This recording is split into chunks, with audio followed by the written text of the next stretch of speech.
प्रसन्नवदनं ध्यायेत् सर्वविघ्नोपशान्तये। या देवी स्तूयते नित्यं विबुधैर्वेदपारगैः सा मे वसतु जिह्वाग्रे ब्रह्मरूपा सरस्वती। निधये सर्वविद्यानां विषजे भवरोगिणां गुरवे सर्वलोकानां दक्षिणामूर्तये नमः। श्रीदक्षिणामूर्तिसुदेशिकेन्द्रं द्वैपायनं सूत्रकृतं मुनीन्द्रं श्रीशङ्करं भाष्यकृतं यतीन्द्रं मद्देशिकञ्चापि नमामि विद्यै। ॐ सहना भवतु सहनौ भुनक्तु सह वीर्यं करवावहै तेजस्विनावधीतमस्तु मा विद्विषावहैः। ॐ शान्ति शान्ति शान्तिः।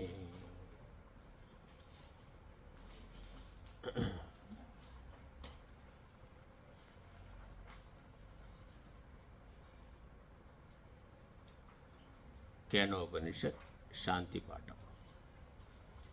ओम आप्यायन्तु ममाङ्गानि वाक्प्राणश्चक्षुश्रोत्रमथो बलमिन्द्रियाणि च सर्वाणि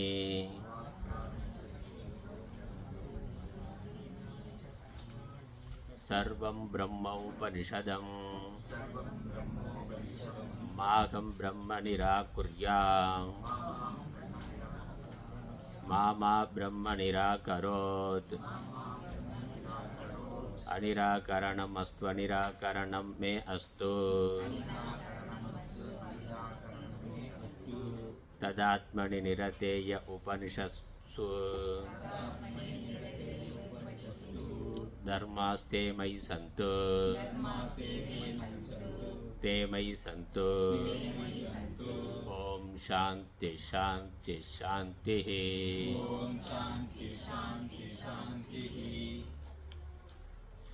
முதல் கண்டம்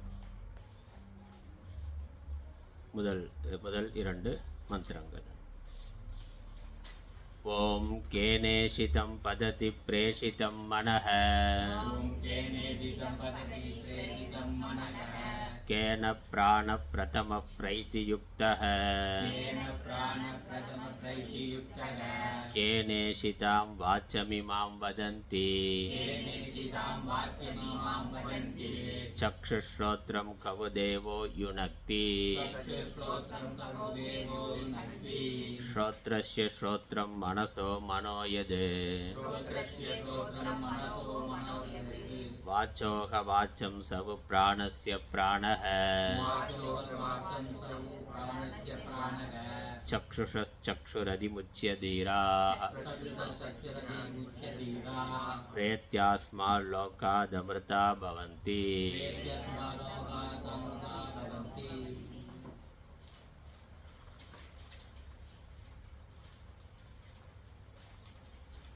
மனது, பிராணன், வாக்கு, கண்கள், காதுகள் இவைகளை தூண்டுகின்ற தேவன் யார்? எந்த சக்தியினால் தூண்டப்பட்டு அல்லது எந்த தெய்வத்தினால் தூண்டப்பட்டு இவைகள் தம் வேலைகளை செய்கின்றன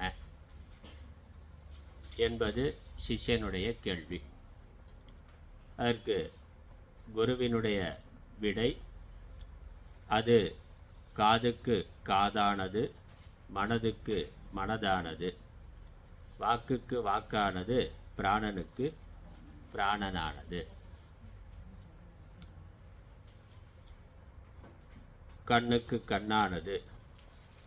இதை அறிந்த தீரர்கள் இந்த உலக பந்தத்திலிருந்து விடுபட்டு அமிர்தத்துவத்தை அடைகின்றார்கள். குருவினுடைய பதில் மிக நேரடியான பதில். இதற்கான விளக்கம் நம்ம சென்ற வகுப்பில் பார்க்க தொடங்கி இருக்கின்றோம். காதுக்கு காதானது, அவர் காதுக்கும் காதாக இருக்கின்றார். எந்த தேவன் என்று கேட்டதுனால பதில் இந்த தேவன் என்று எடுத்துக்கொண்டு அந்த தேவன் காதுக்கு காதாக இருக்கின்றார், கண்ணுக்கு கண்ணாக இருக்கின்றார், மூக்குக்கு மூக்காக இருக்கின்றார். மூக்கு வரலாங்க, மற்ற எல்லா அவயவங்களுக்கும் அதை அதற்கு பின்னால் அவர் இருக்கின்றார், அதற்கு அதுவாக இருக்கின்றார் என்று பதில். இதில் பூர்வபக்ஷம் கேட்கப்பட்டது, நேரடியாக இவர்தான் என்று சொல்லாமல் இவ்வாறு சொல்வதற்கான காரணம் என்ன? இப்படியே மறைபொருளாக குழப்பமாக சொல்ல வேண்டும் அல்லது புரியாமல் சொல்ல வேண்டும். காதுக்கு காது, மனதிற்கு மனது என்று ஏன் சொல்ல வேண்டும் என்ற கேள்விக்கு ஆச்சாரியர் விடை கூறினார். அந்த தேவன் நிர்குணமாக இருக்கின்ற காரணத்தினால் அதற்கு என்று எவ்விதமான அடையாளங்களும் இல்லை என்ற காரணத்தினால் அவ்வாறு கூறப்பட்டிருக்கின்றது. நேரடியாக கூற முடியாது என்பதனால் அவ்வாறு கூறப்பட்டிருக்கின்றது. நேரடியாக ஒருவரை பற்றி கூறணும் என்றால் அவருக்குன்னு ஏதாவது ஒரு அடையாளம் இருக்கணும். அந்த அடையாளங்களை வைத்துக்கொண்டு இன்னார் இப்படிப்பட்டவர்னு சொல்லலாம்.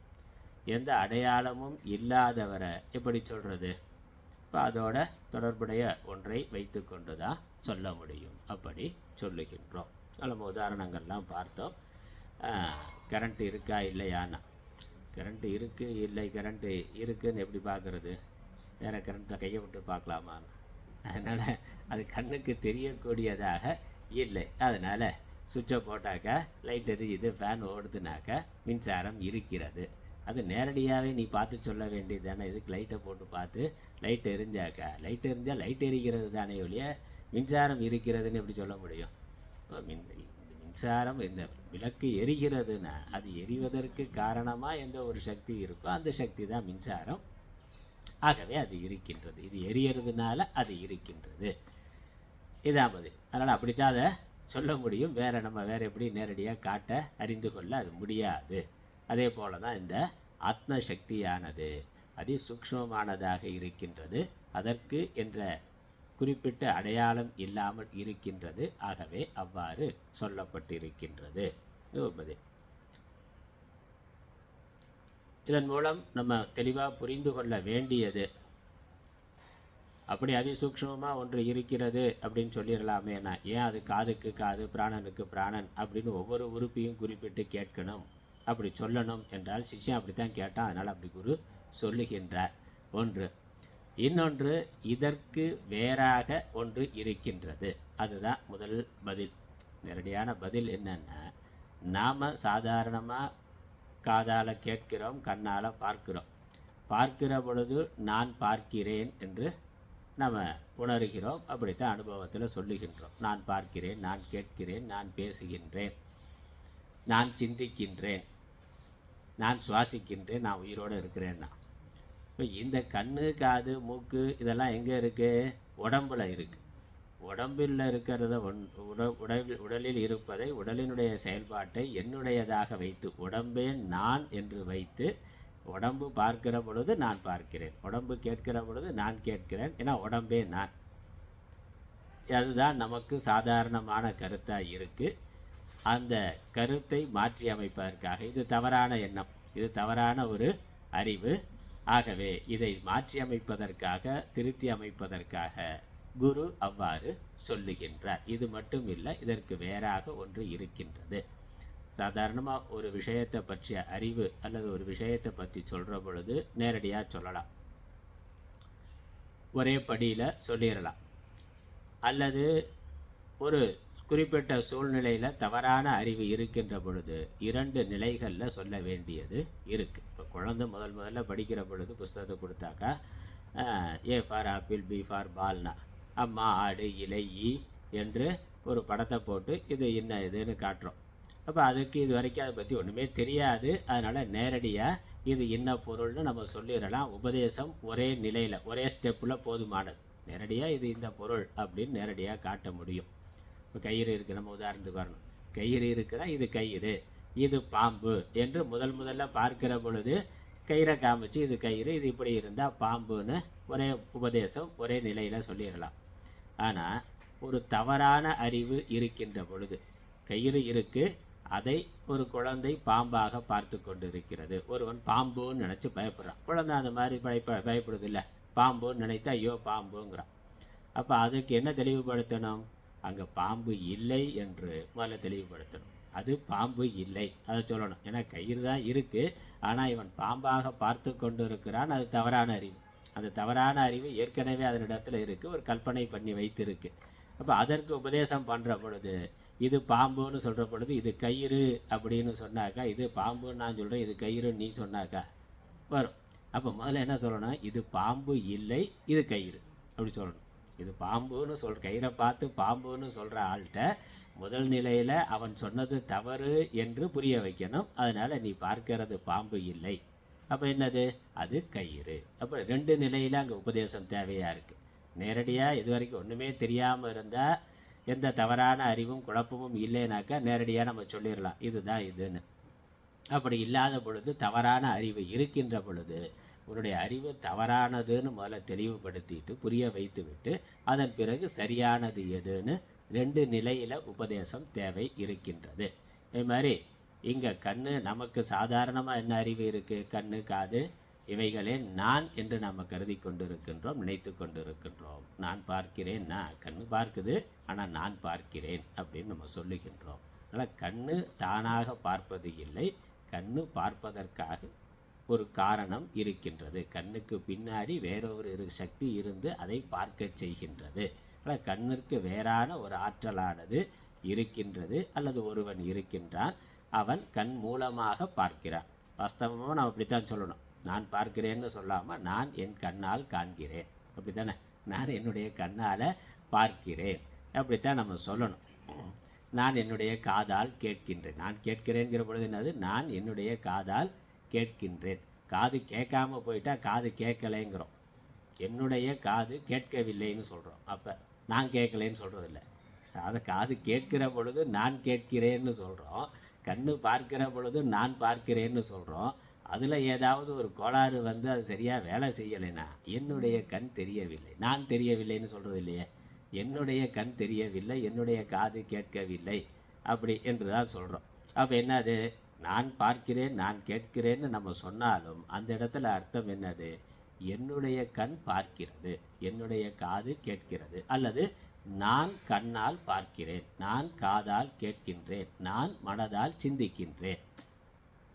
அப்படி ஆகவே அதனால் நமக்கு அப்படி அனுபவத்தில் இருந்தாலும், அப்படி நம்ம பயன்படுத்தி கொண்டு இருந்தாலும், நம்ம சொல்கிற வார்த்தைக்கு அப்படித்தான் அர்த்தம் என்று இருந்தாலும் நாம் அதை யோசிக்கிறது இல்லை. என்னுடையதுன்னு நம்ம இதை பயன்படுத்தி கொண்டு இருக்கிறதுனால அது வேற நாம் வேற தானே. இது என்னுடைய வாகனம் அப்படின்னு சொன்னால் வாகனம் வேற நான் வேற தான். வாகனம் வேற, நான் பைக்கு அப்படின்னு சொல்ல மாட்டோமே, நான் கார்னு யாரும் சொல்ல மாட்டோம். அப்போ அது என்னுடைய வாகனம் அப்படித்தான் இருக்குது. அப்போ என்னுடையதுனாக்கா அது வேறு நான் வேறு என்பது தெளிவானது. அந்த விஷயத்தில் நமக்கு குழப்பம் இல்லை. ஆனால் இந்த உடம்புங்கிற விஷயத்தில் நமக்கு குழப்பம் இருக்குது. நம்ம 2 மாதிரியும் பயன்படுத்துகிறோம். நானும் பயன்படுத்துகிறோம், என்னுடையதுன்னு பயன்படுத்துகிறோம். என்னுடையது என்று நம்ம பயன்படுத்தி கொண்டு இருந்தாலும் நமக்கு பொதுவாக இருக்கிற எண்ணம் இது நான் என்பது தான். உடம்பு நான் என்பது தான் நமக்கு எண்ணமாக இருக்கின்றது. அதனால் முதல்ல குரு என்ன பண்ணுறார், உடம்பு மட்டும் இங்கே இல்லை, உடம்பே சுதந்திரமாக உயிருடையது அல்ல, உடம்புக்கு வேறான ஒன்று இருக்கின்றது. காது காதா கேட்பதற்கு வேற ஒரு சக்தியானது காரணமாக இருந்து காதை கேட்க செய்கின்றது.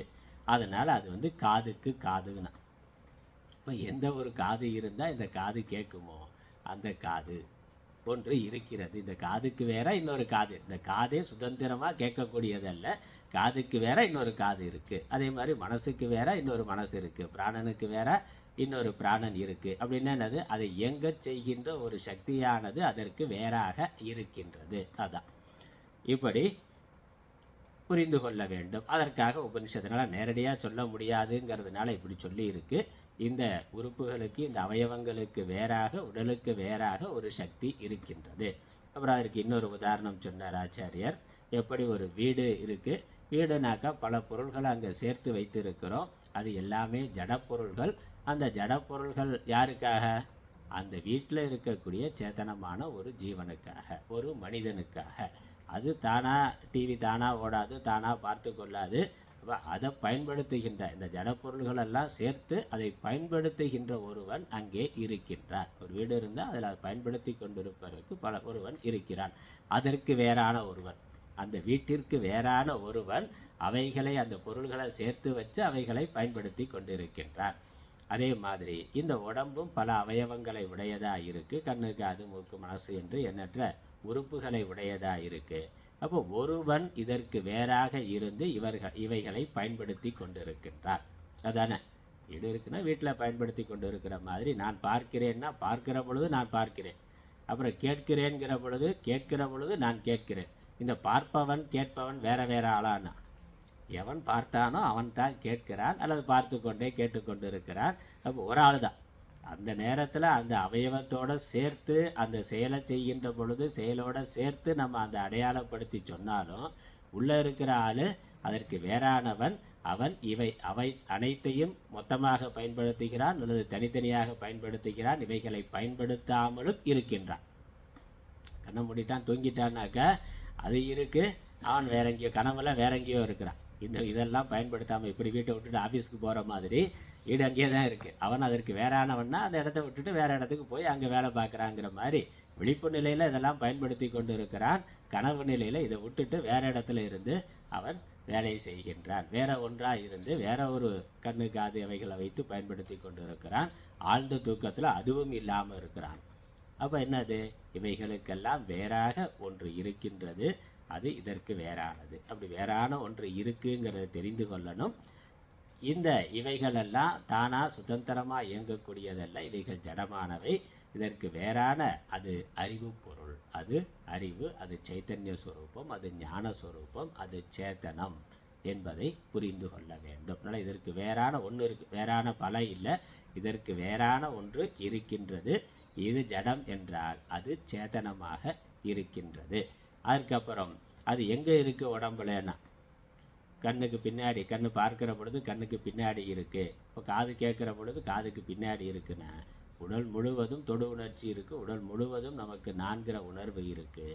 ஆகவே அது உடல் முழுவதும் வியாபித்து இருக்கின்றது. உடம்புல ஏதோ ஒரு பகுதியில், கண்ணுங்கிறது ஒரு பகுதியில் இருக்குது, உடம்போட ஒரு அவயவமாக இருக்குது.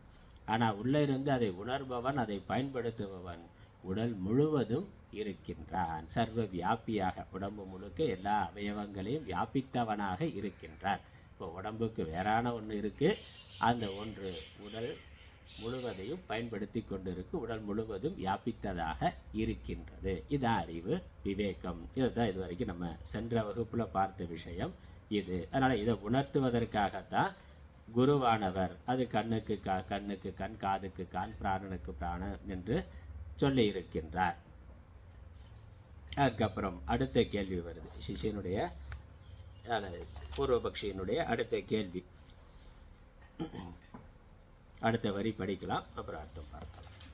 நம்ம புக்கில் 15வது பக்கத்தில் பார்த்து கொண்டு இருக்கிறோம். சம்ஸ்கிருதத்தில் மேலே இருந்து 3வது வரி சம்ஸ்கிருதத்தில் இருக்கிறத படிக்கிறேன், அப்புறம் தமிழ் படிக்கலாம். 3வது வரியில் கடைசி வார்த்தை கஹ. கஹ புனஹ அத்ர பதார்த்தஹ ஸ்ரோத்ரஸ்ய ஸ்ரோத்ரம் இத்யாதேஹே நஹி அத்ர ஸ்ரோத்ரஸ்ய ஸ்ரோத்ர அந்தரேண அர்த்தஹ யதா பிரகாசஸ்ய பிரகாசாந்தரேன.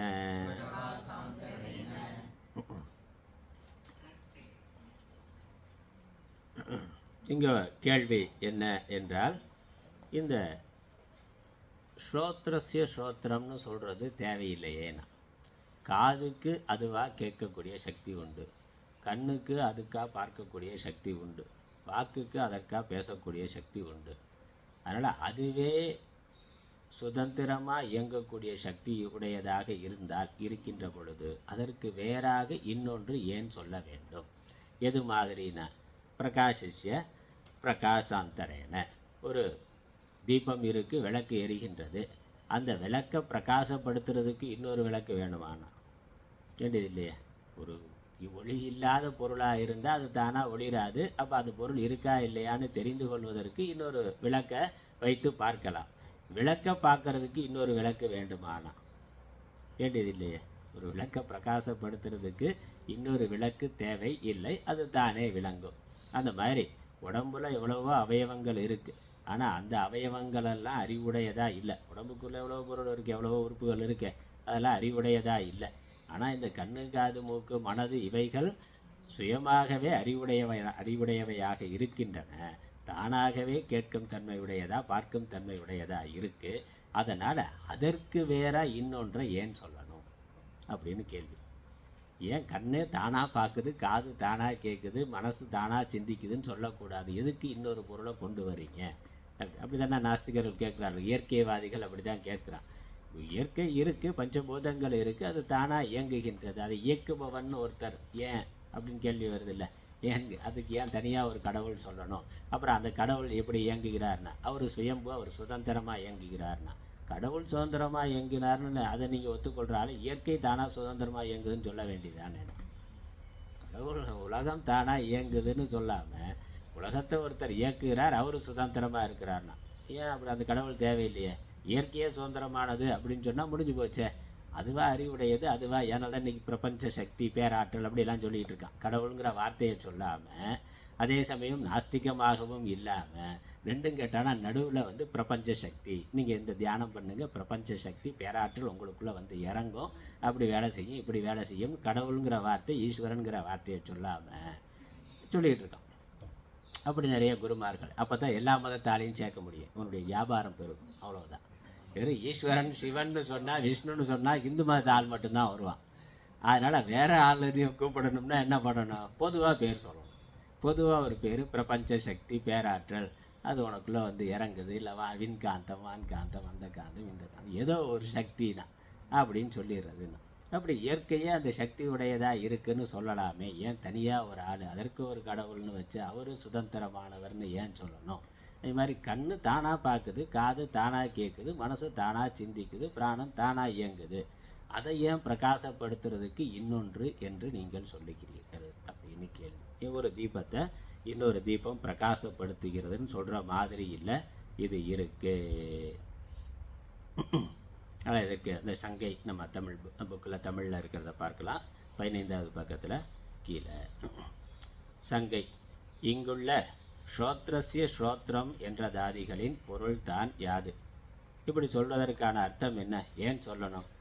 ஒரு ஒளிக்கு மற்றொரு ஒளியினால் போல, ஒரு ஒளியை பிரகாசப்படுத்துறதுக்கு இன்னொரு ஒளினா, ஆனால் காதுக்கு காதுனா காதே அது கேட்கிற தன்மையாக இருக்குது, அந்த காதுக்கு வேற இன்னொரு காது இருந்து அது கேட்குது என்று மற்றொரு ஒளியினால் போல இங்குள்ள ஸ்ரோத்திரத்துக்கு வேறு ஸ்ரோத்திரத்தினால் பயனொன்றும் இல்லை அன்றோ?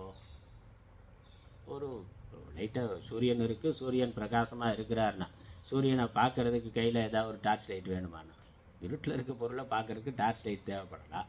சூரியனையோ சந்திரனையோ பார்க்குறதுக்கு டார்ச் லைட் வேணுமானா? அது இருக்கலாம், நம்ம கையில் வச்சுருக்கலாம். ஆனால் அந்த ஒளியினால் பிரயோஜனம் இருக்கானா? நம்ம கையில் இருக்கக்கூடிய விளக்கு ஒளியினால் சூரியனுக்கு சந்திரனோ பார்க்கறதுக்கு ஒரு பிரயோஜனம் இல்லை. அதோட சக்திக்கு முன்னாடி இது ஒன்றும் இல்லாமல் போயிடும். அது இருந்தாலும் இல்லாததும் ஒன்று தான், இருக்கிறதும் இல்லாததும் ஒன்று தான், அது அவசியம் இல்லாத ஒன்று.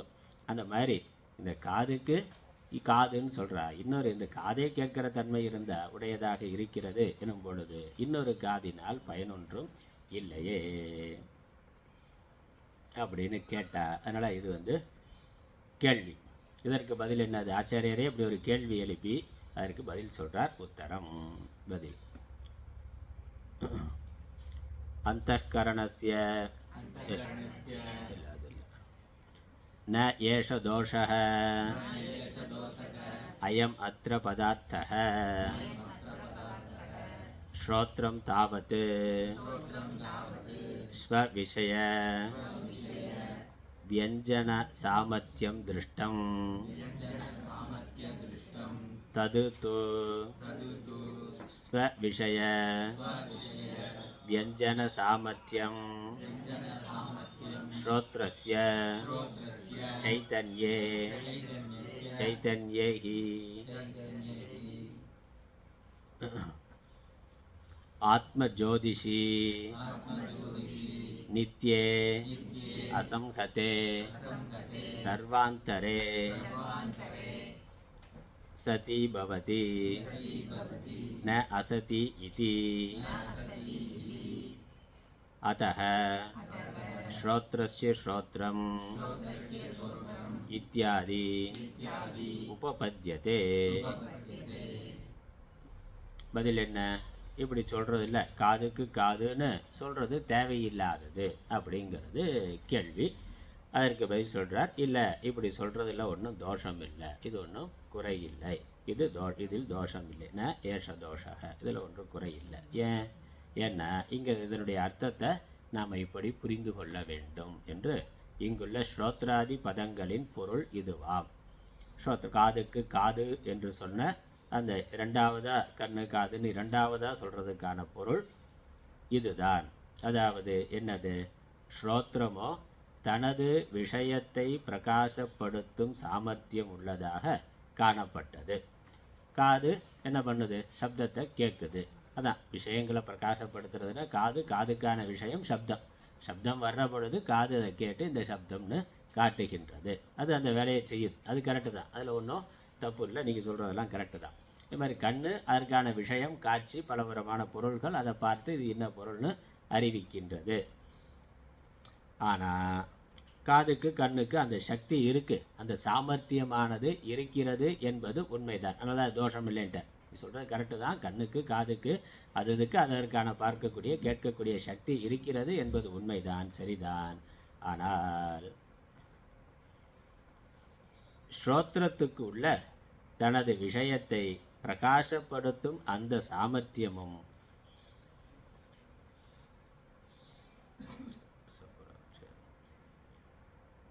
நம்ம அடுத்த வரி படிக்கலை இன்னும் சம்ஸ்கிருதத்தில். நம்ம அன்வயம் பண்ணுற பொழுது இப்படி அன்வயம் பண்ணால் தான் அது படிக்க முடியுங்கிறதுனால சேர்த்து சொல்லியிருக்கு. அந்த சாமர்த்தியமும் ஸ்ரோத்திரத்துக்கு தனது விஷயத்தை பிரகாசப்படுத்தும் அந்த சாமர்த்தியமும் நித்தியமும் கூட்டத்தில் சேராததும் சர்வத்துக்கும் ஆனதும் சைத்தன்ய ரூபமானதுமான ஆத்ம ஜோதிஷானது இருப்பதால் ஏற்படுகிறதே ஒழிய இல்லாவிடில் ஏற்படுவது இல்லை என்பது பற்றி ஸ்ரோத்திரத்துக்கு ஸ்ரோத்திரம் என்பதாதிகள் பொருத்தமுள்ளதாக ஆகிவிடுகின்றன என்றார்.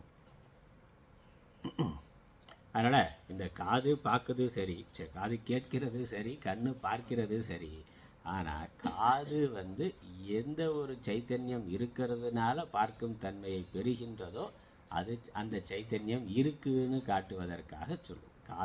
காது பார்க்குது கரெக்டு தான். ஆனால் காது எப்படி பார்க்குது? இப்போ லைட்டு எரியுதுன்னா, லைட் சுவிட்சு போட்டால் லைட் எரியுது, லைட்டு தான் எரியுது. அந்த லைட்டை எரிவிக்கிறதுக்கு ஒரு மின்சாரம் இருக்குதுன்னு ஏன் சொல்லணும்?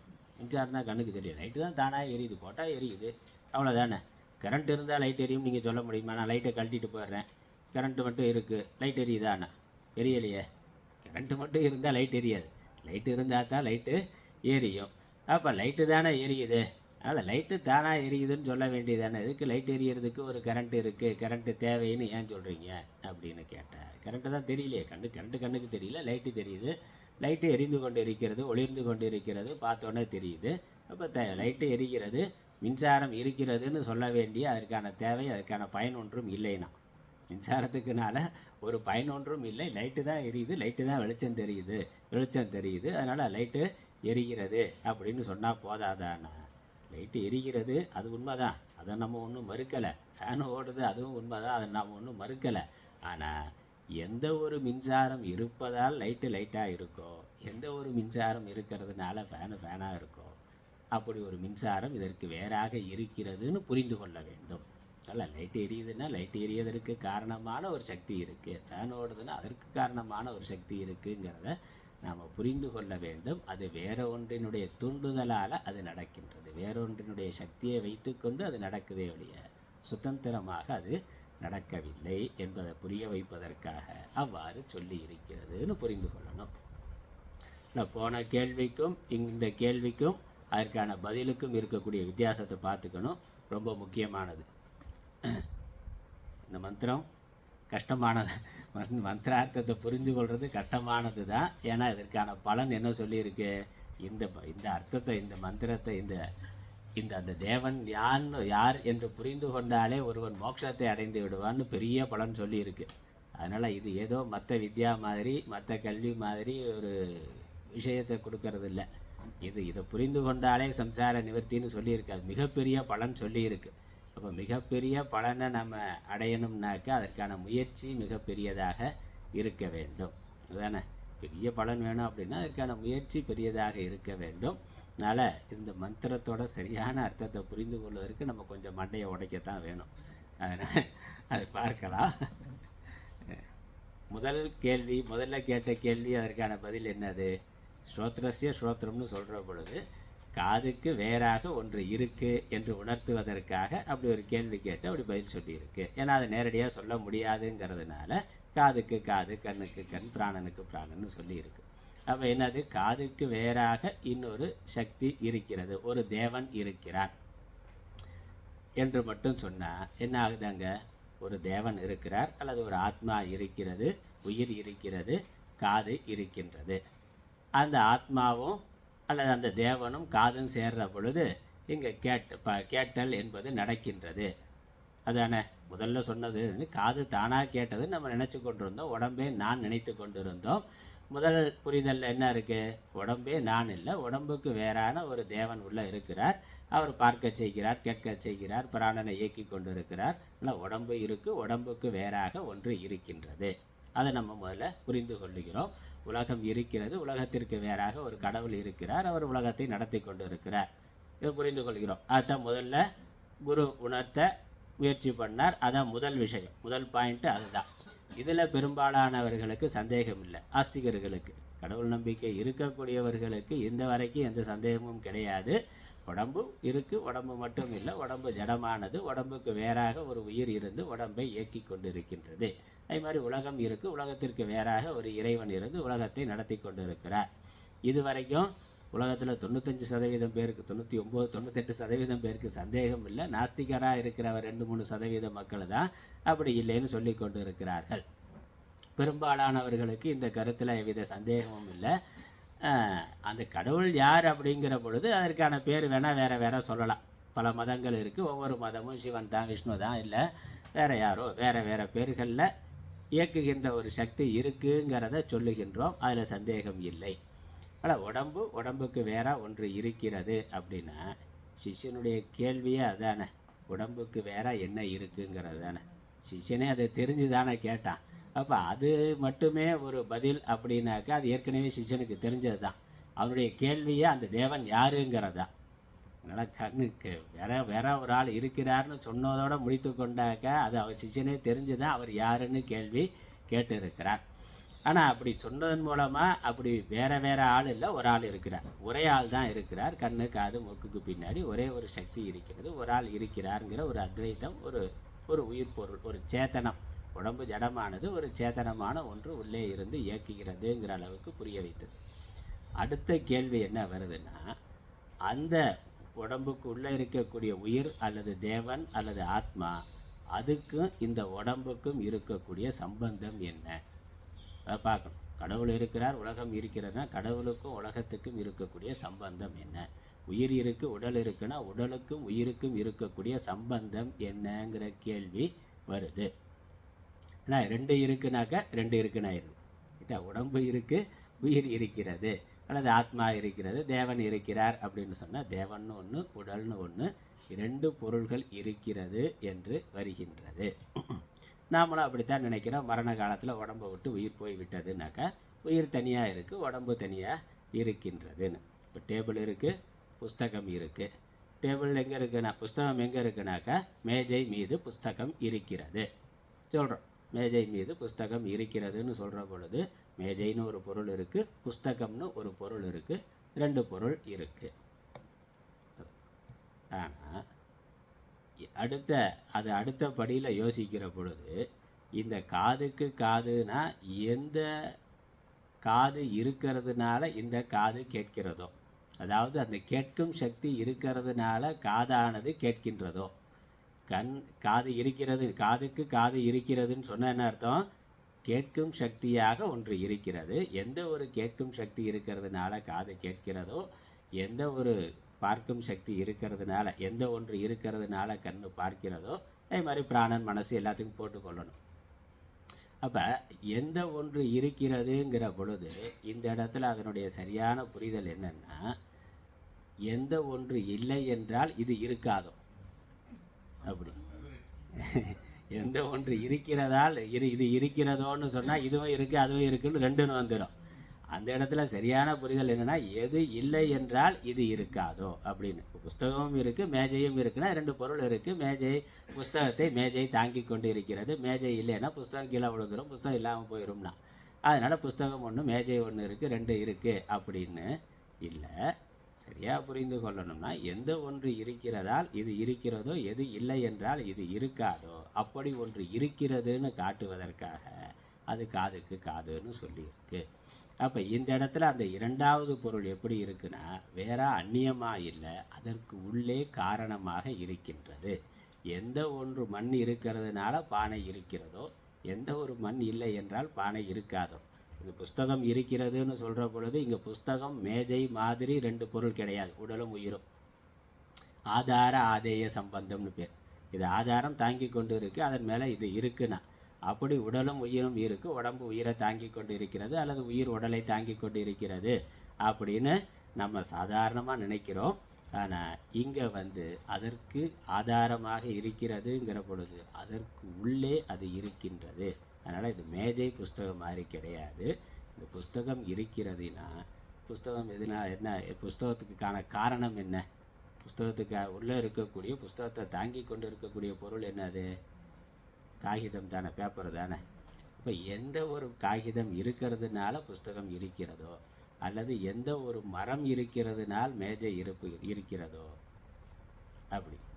அதனால் மரம் மேஜைன்னு எடுத்துக்கொள்ளணும். புஸ்தகம் மேஜையின் மாதிரி கிடையாது. இங்கே உடம்பு இருக்குது உயிர் இருக்குது. உடம்புக்குள்ளே உயிர் தற்காலிகமாக இருக்குது அல்லது உயிர் உடம்பை தற்காலிகமாக எடுத்துக்கொண்டு இருக்கிறதுனாக்கா இது மேஜையும் புஸ்தகம் மாதிரி கிடையாது. புஸ்தகம் இருக்குது, மேஜை மேலே புஸ்தகம் தற்காலிகமாக இருக்குது, அப்புறம் அது தானாக பிரிஞ்சு போயிடும்னா எடுத்துகிட்டு போயிட்டாக்கா போயிடும்ங்கிற மாதிரி கிடையாது. இது மரமும் மேஜையும் போல, காகிதமும் புஸ்தகமும் போலனா. அப்போ என்னது, எந்த மரம் இருக்கிறதுனால அப்போ மேஜைன்னு சொல்கிறப்ப நம்ம இந்த ஸ்டைல்லையே சொல்லணாக்கா மேஜை இருக்கிறதுங்கிற பொழுது அப்போ மரம் என்னது, மரமேஜைன்னு சொல்கிறோம். அது என்னென்னா மரமேஜைன்னா, மரமேஜைன்னு சொல்கிறீங்களே, மேஜை என்பது என்ன, மேஜை எதனால் இருக்கிறது அப்படின்னு கேட்டால் இந்த எந்த மரம் இருக்கிறதுனால மேஜை இருக்கிறதோ அப்படிங்கிறதானே. இப்போ மரத்தினால ஆன மேஜை, மரம்ங்கிறது என்ன சொல்லலாம், மேஜைக்கு மேஜையாக அது இருக்கிறது, அப்புறம் சேருக்கு சேராக அது இருக்கிறது. வேறு கட்டில் பீரோ போட்டால் கட்டிலுக்கு கட்டிலாக அது இருக்கின்றது, பீரோவுக்கு பீரோவாக அது இருக்கிறதுன்னு சொன்னால் என்ன அர்த்தம், கட்டிலுக்கு பின்னாடியும் அதுதான் இருக்குது, பீரோவுக்கு பின்னாடியும் அதுதான் இருக்குது, மேஜைக்கு பின்னாடியும் அதுதான் இருக்குது, சேருக்கு பின்னாடியும் அதுதான் இருக்குது, ஒன்று இருக்குது, அவ்வளோதான். அந்த ஒன்று இதற்கு வேறாக இருக்கிறது, அதே சமயம் அதுவாகவும் இருக்கிறது. அங்கே தான் புரிஞ்சுக்கணும். வேறாக இருக்குதுன்னா 2000, அங்கே 2000 இல்லை, ஒன்று தான் இருக்குது, ஒன்று தான் இதுவாகவும் இருக்கிறது. மேஜை தான், மரம் தான் மேஜையாக இருக்கிறது, மரம் தான் சேராக இருக்கிறது, மரம் தான் கட்டிலாக இருக்குது, பீரோவாக இருக்கிறது. புரிஞ்சுதா? அப்போ என்னது, அங்கே அதற்குள்ளே அது இருக்குன்னா அதற்கு வேறாகவும் இருக்கிறது, அதை தாங்குவதாகவும் இருக்கின்றது. அப்படி புரிந்து கொள்ளணும். அதற்கு வேறாக இருக்கிறதுன்னு மட்டும் புரிந்து கொண்டால் துவைத்தம், கடவுள் வேற உலகம் வேறேன்னு ஆயிரும். அது வேறானாக்கா எங்கேயோ வெளியே வேறா இல்லை, அதற்கு உள்ள அதற்கு வேறா இருக்குது. ஏன் வேறா இருக்குன்னு சொல்கிறோம், இப்போ மரமும் மேஜையும் ரெண்டையும் வேறு வேறா ஒன்றா இருக்கும். மர மேஜைன்னு சொல்கிற போது மரம்னு ஒரு சப்தம் சொல்கிறோம், மேஜைன்னு ஒரு சப்தம் சொல்கிறோம். மேஜை புஸ்தகம்னு சொன்னாக்கா மேஜை ஒரு பொருள், புஸ்தகம் ஒரு பொருள், ரெண்டு வேறு வேறு பொருள். மர மேஜைன்னு சொல்கிற பொழுது மரம்னு ஒரு பொருள், மேஜைன்னு ஒரு பொருள்.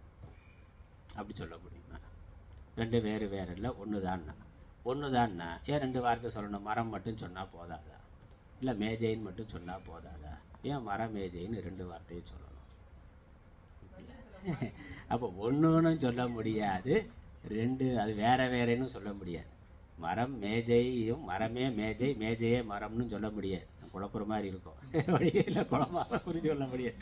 மரமே மேஜை, மேஜையே மரம்னு சொல்ல முடியுமான்னா, மரமே மேஜை, மேஜையே மரம்னு சொல்ல முடியாது. மரமே மேஜைன்னு சொல்லலாம், ஆனால் மேஜையே மரம்னு சொல்ல முடியாது. அதனால் அது ஒன்றும் இல்லை வேறையும் இல்லை. ரெண்டும் ஒன்றான்னு கேட்டாக்கா மரமும் மேஜையும் ஒன்றும் கிடையாது, மரமும் பூஜையும் வேறு வேறையும் கிடையாது. மரம் மேஜை இல்லாமல் மரம் மரம் இருக்கும். மேஜையே ஆகாத மரம் இருக்குல்ல, மேஜை இல்லாமல் மரம் இருக்கும். அப்போ மரம்ங்கிறது காரணம், மேஜைங்கிறது காரியம். மரம்ங்கிறது சொந்தமான இருப்புடையது, மேஜை என்பது மரத்தை சார்ந்த இருப்புடையது.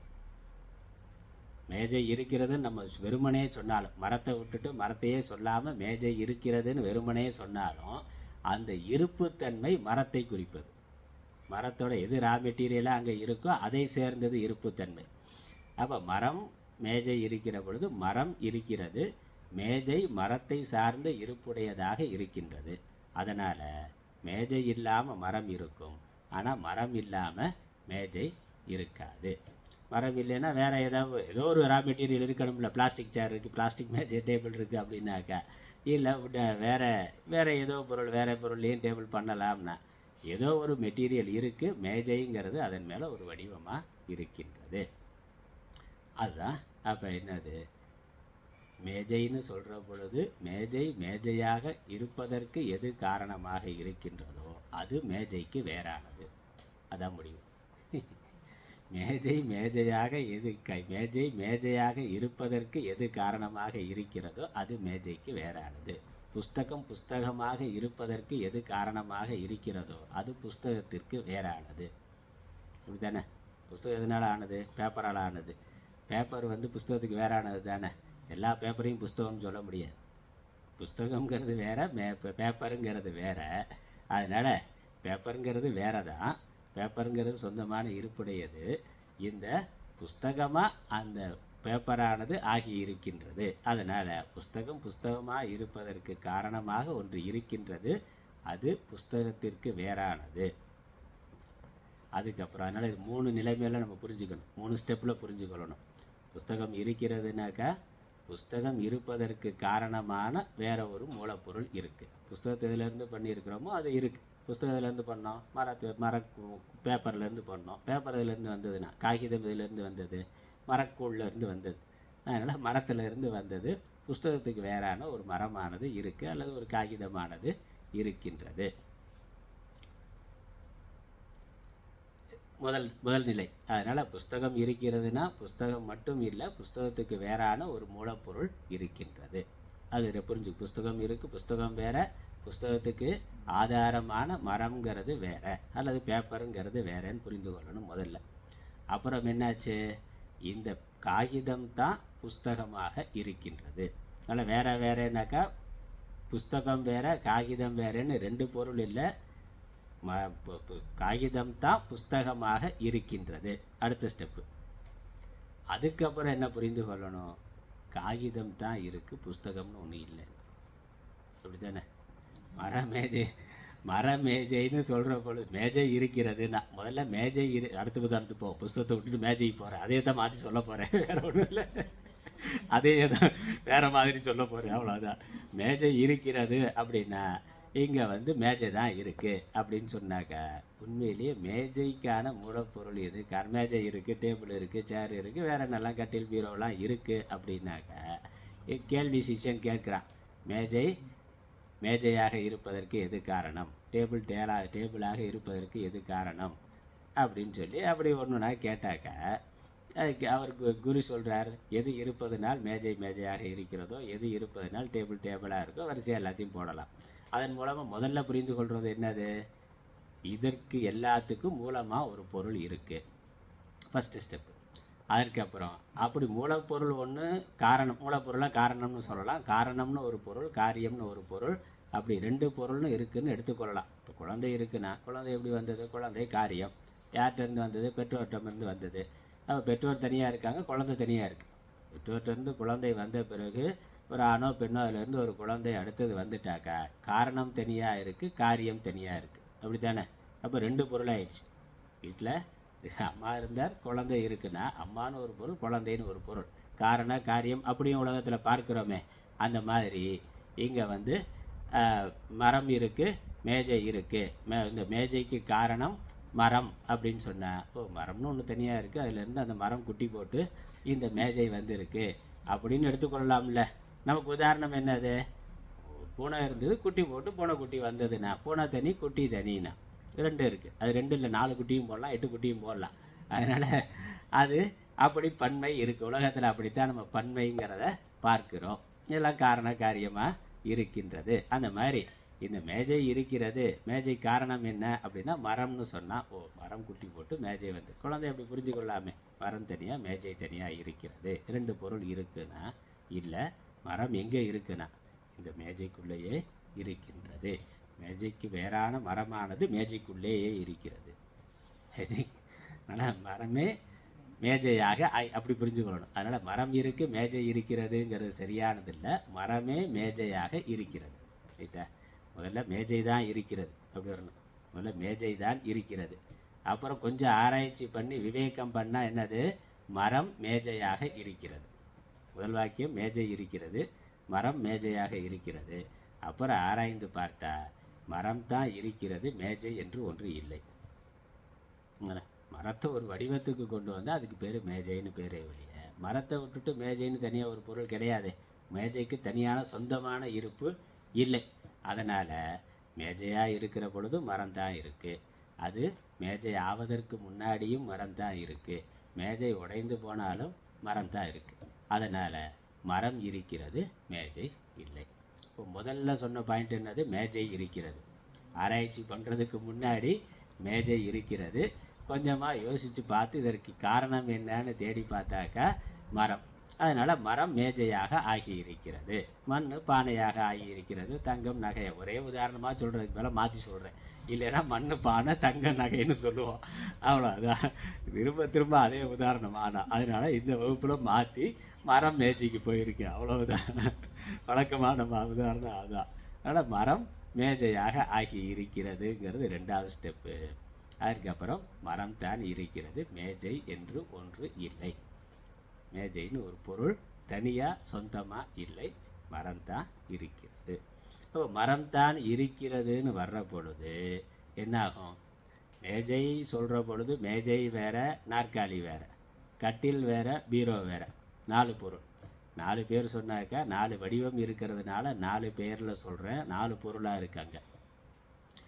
அந்த பெயரை விட்டுட்டு மூலப்பொருளை பார்க்கிற பொழுது மரம் தான் இருக்கிறது அப்படிங்கிற பொழுது, கட்டிலை பார்த்தாலும் மரம் தான் இருக்குது, பீரோவை பார்த்தாலும் மரம் தான் இருக்குது, மேஜையை பார்த்தாலும் மரம் தான் இருக்குது, சேரை பார்த்தாலும் மரம் தான் இருக்குது. அப்போ மூலப்பொருள் ஒன்று தான், ஒரே பொருள் தான் பலவாக இருக்கின்றது. அதே தான் இங்கேயும்.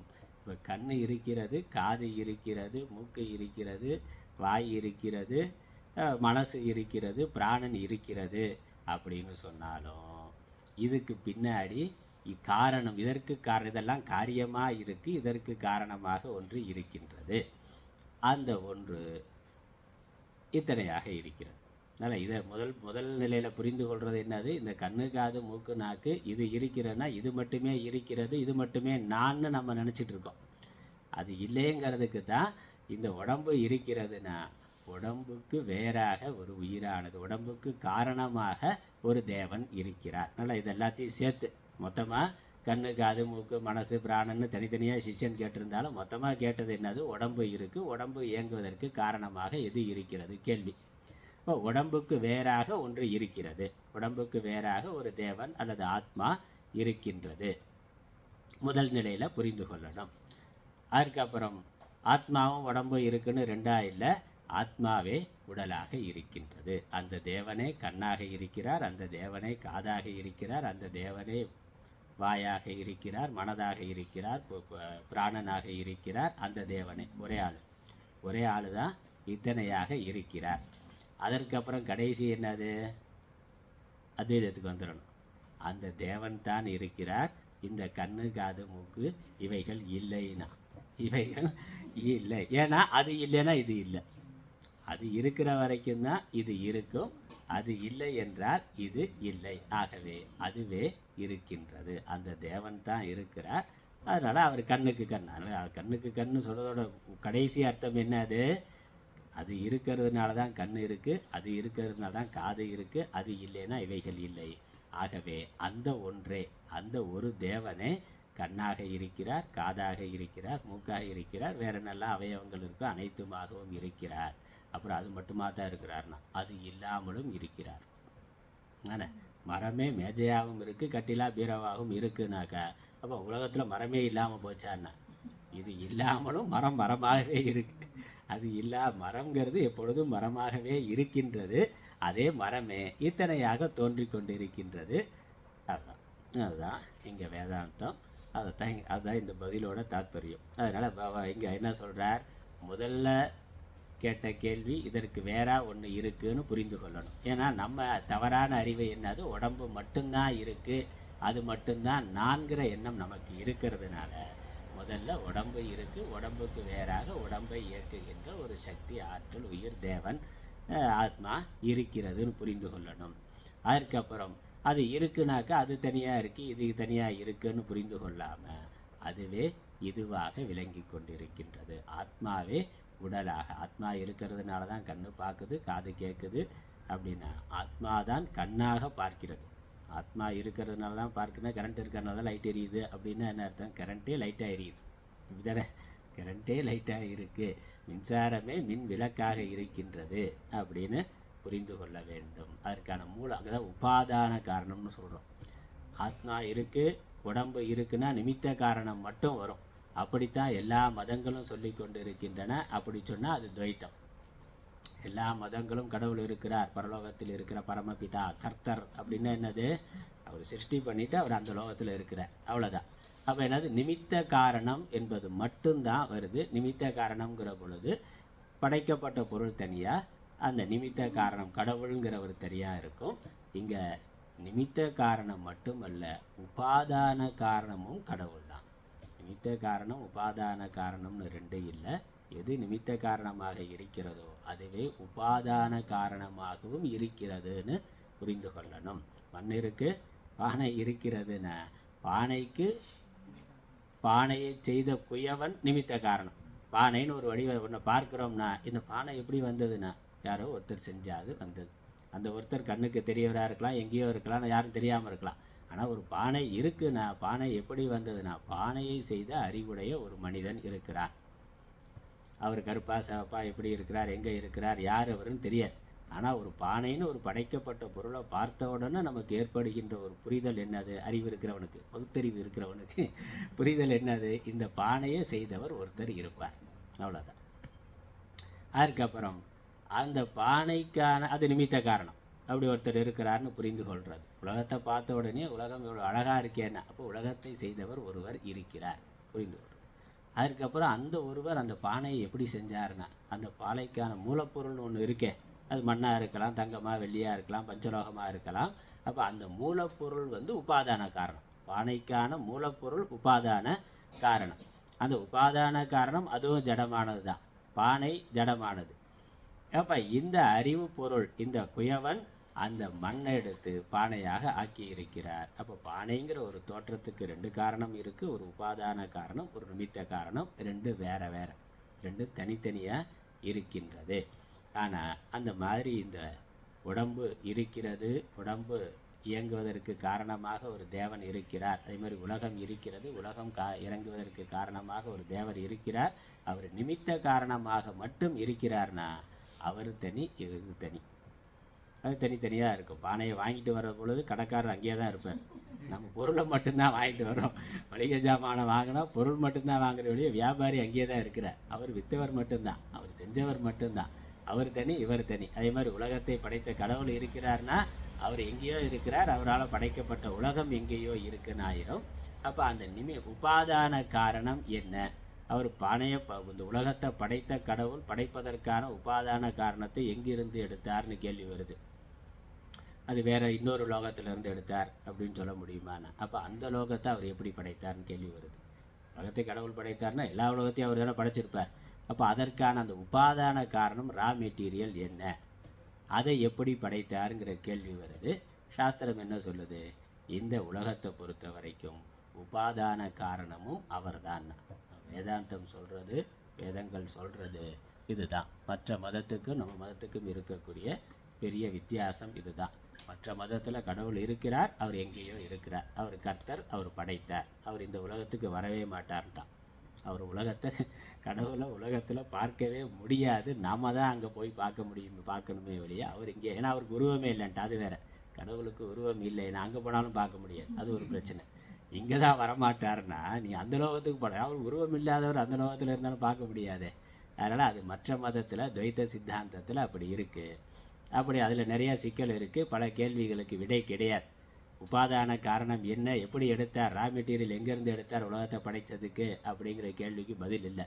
சாஸ்திரம் என்ன சொல்லுது? உபாதான காரணமும் அவர் தான், நிமித்த காரணம் மட்டுமல்ல, உபாதான காரணமும் அவர் தான். உபாதான காரணம்னு வந்தாக்க காரியம் எங்கே இருக்கோ அதற்கு உள்ளேயே உபாதான காரணமானது இருக்கும். பானையை வாங்கிட்டு வந்தால் பானையோட மண்ணும் சேர்ந்து தான் வரும். நகை வாங்கிட்டு வந்தால் தங்கமும் சேர்ந்து தான் வரும். ஏன்னா தங்கம் உபாதான காரணம், ரெண்டு பிரிக்க முடியாது. உண்மையிலே நம்ம நகை வாங்கிட்டு வரோமா தங்கம் வாங்கிட்டு வரோமான்னா தங்கம் தான் வாங்கிட்டு வரோம். நம்ம எத்தனை விதவிதமாக டிசைன், 10 கடை ஏறி இறங்கி டிசைன் பார்த்து இந்த பழைய டிசைன் அது சரியில்லை இது சரியில்லைன்னு டிசைன் எடுத்த ஒரு செலக்டடாக 1000 நகையை பார்த்து 1000 மாடல் பார்த்து ஒரு நகையை எடுத்து கொடுத்தாலும் கடைக்காரர் என்ன பண்ணுவார்? அதை எடை மிஷினில் வச்சு தங்கம் எவ்வளோ இருக்குன்னு பார்ப்பார். அவனுக்கு தங்கம் தான், அதுக்கு தான் எடை. தங்கம் எத்தனை கிராம் தான். அதனால் நகை வாங்கிட்டு வரோம்னா தங்கம் தான் வாங்கிட்டு வரோம். பானை வாங்கிட்டு வரோம்னா மண்ணை தான் வாங்கிட்டு வரோம். பானை வாங்கிட்டு வரும்போது என்னது? மண்ணை தான் நம்ம வாங்கிட்டு வர்றோம். அப்போ உபாதான காரணம், அந்த காரியம் எங்கே இருக்கோ அங்கே இருக்கும். உபாதான காரணத்தையும் காரியத்தையும் பிரிக்கவே முடியாது. அது காரியம் எங்கெல்லாம் இருக்கோ அங்கே இருக்கும். அடுத்த லெவலில் யோசித்து பார்த்தா உபாதான காரணம் தான் இருக்குது, காரியங்கிறது ஒரு தோற்றம் மாத்திரம், அவ்வளோதான். இது மாதிரி கடவுள் உலகத்திற்கு காரணமாக இருக்கிறார்னா நிமித்த காரணமாக மட்டுமல்ல உபாதான காரணமாகவும் இருக்கிறார். அதனால் கடவுள் கடவுள் இருக்கிறார், உலகம் இருக்கிறது. முதல்ல உலகம் மட்டுமே இருக்கிறது. அப்புறம் அடுத்த புரிதல் என்னது? ஃபஸ்ட்டு ஸ்டெப்பில் உலகம் இருக்கிறது, உலகத்தை படைத்த கடவுள் இருக்கிறார், உலகம் இருக்கிறார். அப்புறம் உபாதான காரணத்தையும் சேர்த்து கொள்ளுகிற பொழுது கடவுளே உலகமாக இருக்கிறார். கடவுளே மண்ணே பானையாக, உபாதானத்துக்கு காரணம் கொண்டு வந்தால் மண்ணே பானையாக இருக்கிறது, கடவுளே உலகமாக இருக்கிறாருங்கிறது அடுத்த ஸ்டெப். அப்படி இருக்க முடியுமான்னா வேறு உபனிஷத்துக்களில் உதாரணம் இருக்குது. ஊர்ணநாபிகி, சிலந்தி பூச்சி உதாரணம். அதுதான் அதோட வலைக்கு உபாதான காரணமும் அதுதான், நிமித்த காரணமும் அதுதான். நாம் காணுகின்ற கனவுக்கு மனசு தான் உபாதான காரணம், மனசு தான் நிமித்த காரணம். நம்மளுடைய மனதிலிருந்து கற்பனையாகத்தான் அதை பண்ணுறோம். அதனால் ரெண்டுமே நாம தான். நம்மளுடைய மனது தான் கனவுக்கு உபாதான காரணமும் நிமித்த காரணமாகவும் இருக்கிறது. ஆகவே அப்படி இருக்க முடியும். உலகத்துக்கு கடவுள் அப்படித்தான் இருக்கிறார். அப்புறம் கடைசி புரிந்து கொள்ளுதல் என்னது? காரியங்கிறது இல்லை, காரணம் மட்டுமே இருக்கின்றது. காரியங்கிறது வெறும் தோற்ற மாத்திரமாக கல்பனையாக இருக்கிறது. மனசுலேருந்து ஒரு கனவு வந்தால் கனவு இருக்கானா? கனவு பார்க்கிற வரைக்கும் இருக்கிறே வழிய உண்மையிலேயே மனது தான் இருக்கின்றது, கனவு உலகம் இல்லை. அல்லது மனதே கனவு உலகமாக இருந்தது. இதுமாதிரி கடவுளே உலகமாக இருக்கிறார், கடவுள் தான் இருக்கிறார். உலகம் என்பது வெறும் தோற்ற மாத்திரம். அதனால் உலகம் இல்லைங்கிற பொழுது நம்ம எப்படி புரிந்து கொள்ளணும்? உலகம் ஒரு தோற்ற மாத்திரமாக இருக்கின்றது. தங்கத்தின் மேலே நகையை போல, மண் மேலே பானைகள் போல, மரத்தின் மேலே மேஜைகள் போல. அது கடைசி. அதனால் கடவுள் இருக்கிறார், கடவுள் உலகத்திற்கு காரணமாக இருக்கிறார், கடவுளே உலகமாக இருக்கிறார், கடவுள் மட்டுமே இருக்கின்றார்.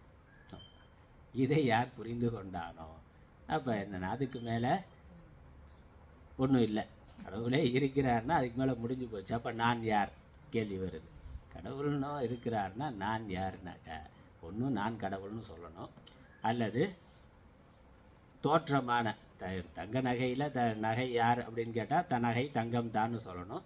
அல்லது நகைங்கிற வடிவத்தை சொன்னால் அது ஒரு காலத்தில் பிறந்தது, ஒரு காலத்தில் அழியக்கூடியது, அதுக்கு டேட் ஆஃப் பர்த் இருக்குது, டேட் ஆஃப் டெத் இருக்குது, அப்புறம் இருக்கிற பொழுது விகாரம்லாம் இருக்குது. ஆனால் இது எல்லாமே பொய்யானது, இது எல்லாமே தற்காலிகமானது. உண்மை பொருள் அது பிறப்பதும் இல்லை, இறப்பதும் இல்லை, எவ்விதமான மாறுபாடு அடைவதும் இல்லை.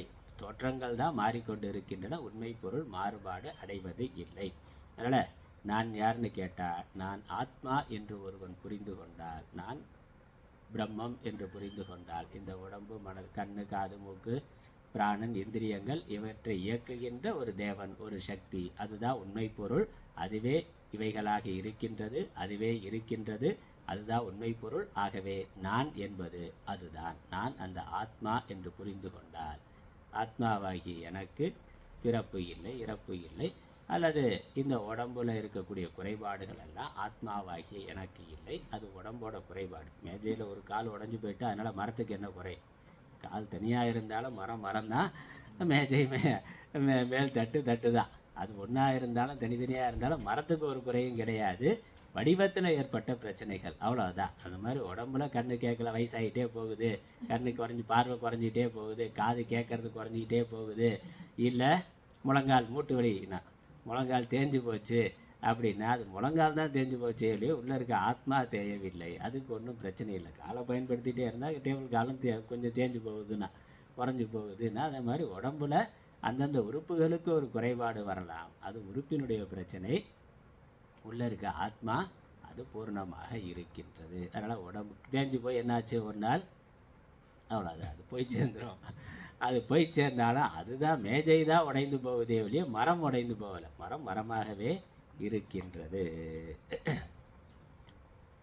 ஆகவே இப்படி அந்த ஒரு ஆத்மா உடம்புக்கு வேறாக இருக்கிறது என்று இதன் மூலம் ஒருவன் புரிந்து கொள்ள வேண்டும். புரிந்து கொண்டால் அவன் பிறப்பு இறப்பு இல்லாத ஆத்மா.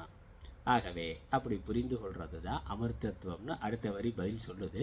அதனால் இங்கே இந்த கேள்விக்கான பதிலை முடிச்சுடுவோம், நமக்கு நேரமாச்சு. அதனால் இந்த ஒரு ஒளிக்கு இன்னொரு ஒளி அப்படிங்கிறது மாதிரி இது பயனற்றதாக இருக்கிறதேன்னு சொன்னால் அப்படி இல்லை. எந்த ஒரு சைத்தன்யம் இருக்கிறதுனால அல்லது எந்த ஒரு தேவன் இருக்கிறதுனால கண்ணு காது இருக்கிறதோ அது அப்படி இருக்கிறதுன்னு புரிந்து கொள்ளணும். அதனால் கண்ணு பார்க்குது, காது கேட்குது, அது கரெக்டு தான். அதுவாக பார்க்குது, அதுவாக கேட்குது, கரெக்டு. ஆனால் எந்த ஒன்று இல்லை என்றால் இது பார்க்காதோ இது கேட்காதோ அது ஆத்மா என்று புரிந்து கொள்ள வேண்டும். அதை உணர்த்துறதுக்கு தான் குரு அப்படி சொல்லி இருக்கிறார்னு ஆச்சாரியர் தெளிவுபடுத்துகிறார். இதற்கு நிறைய உபனிஷத்துக்களில் இருந்தும் பகவத்கீதையில் இருந்தும் மேற்கோள் காமிக்கிறார். இதே கருத்து, இந்த உடம்புக்கு வேறாக ஆத்மா இருக்குது, அந்த ஆத்மா இருக்கிறதுனால தான் இவைகள் இருக்கிறது அப்படிங்கிறதுக்கான மேற்கோள்கள் பல இருக்கின்றன. அதை நம்ம அடுத்த வகுப்பில் பார்க்கலாம். ஓம் ஈஸ்வரோ குருராத்மே மூர்த்திபேதவிபாகினே வியோமவத்யாப்ததேகாய தட்சிணாமூர்த்தயே நமः. ஓம் பூர்ணமதம் பூர்ணமிதம் பூர்ணாத் பூர்ணமுதச்யதே பூர்ணஸ்ய பூர்ணமாதாய பூர்ணமேவாவசிஷ்யதே. ஓம் சாந்தி சாந்தி சாந்தி. ஹரி ஓம்.